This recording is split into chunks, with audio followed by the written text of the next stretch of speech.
5 second.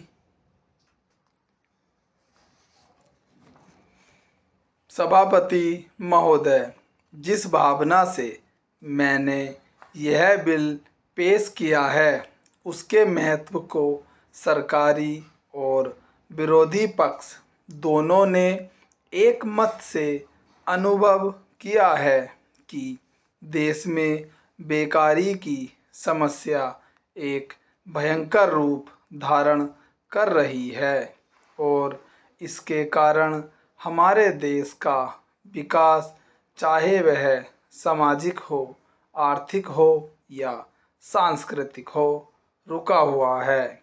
पिछले 55 वर्षों से इसी परिस्थिति का निर्माण होते हुए हम देख रहे हैं।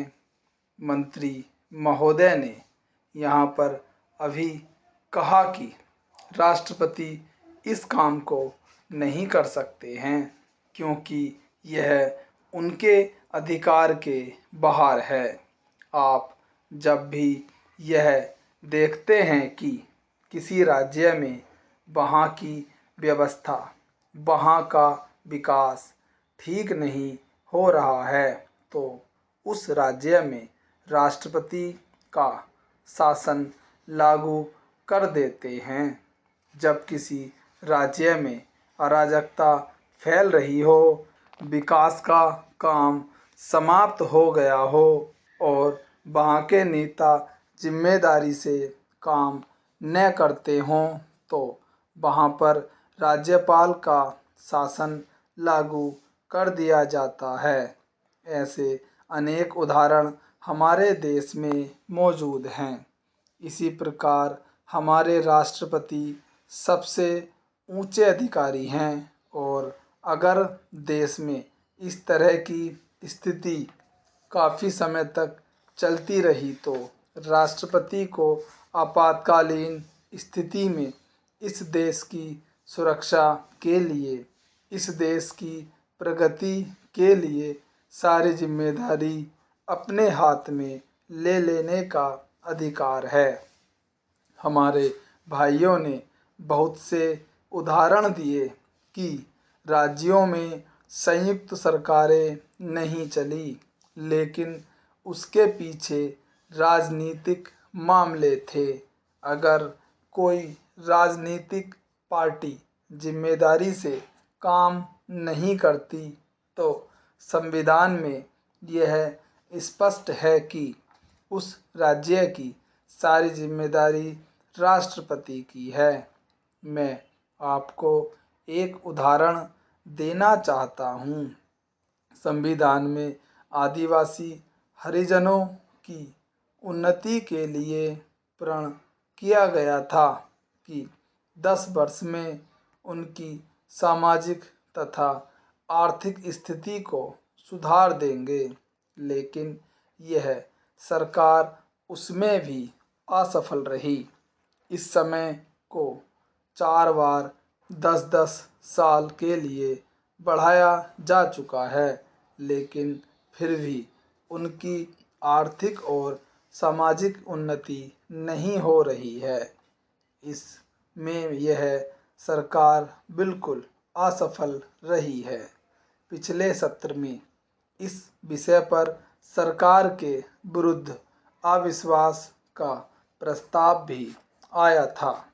इसलिए मेरा कहना है कि भारत में इस समय जो बेकारी की समस्या है वह इस ढंग की समस्या है जिसके रहते सारे देश को उन्नत बनाने की व्यवस्था हम सोच रहे हैं।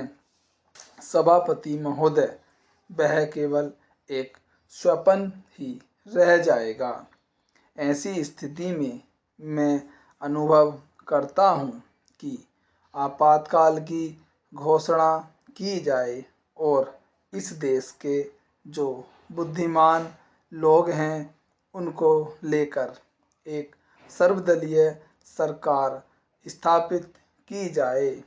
हम यह अनुभव करते हैं कि जिस तरह का शासन इस समय चल रहा है उससे देश की कोई भी समस्या हल होने वाली नहीं है, बल्कि इस सरकार की गलतियों से समस्याएं बढ़ती जा रही हैं। राष्ट्र की आंतरिक सुरक्षा के विषय में जो बिल मंत्री महोदय ने प्रस्तुत किया है, उस पर अब तक जितने भी भाषण हुए हैं, उनको मैंने बड़े ध्यान से सुना है। माननीय सदस्यों ने व्यक्तिगत स्वतंत्रता की लपेट में बहुत सारी बातें कही हैं और हमारे दल की ओर इशारा करते हुए कहा कि हम भी इसके औचित्य के संबंध में फिर से विचार करें। मैं जहां तक समझ पाया हूं कि हमारे गृह मंत्री जी को इस बिल को प्रस्तुत करने में कोई सुख नहीं हुआ, बल्कि वर्तमान परिस्थितियों को दृष्टि में रखते हुए उनको दुख हो रहा है। आज जब हम नागरिक सुरक्षा, व्यक्तिगत सुरक्षा और स्वतंत्रता की बात करते हैं, तो सबसे पहले उसमें व्यक्तिगत सुरक्षा की बात आती है। प्रत्येक नागरिक इस राष्ट्र की अपनी सत्ता में रहकर सुरक्षित रहना चाहता है।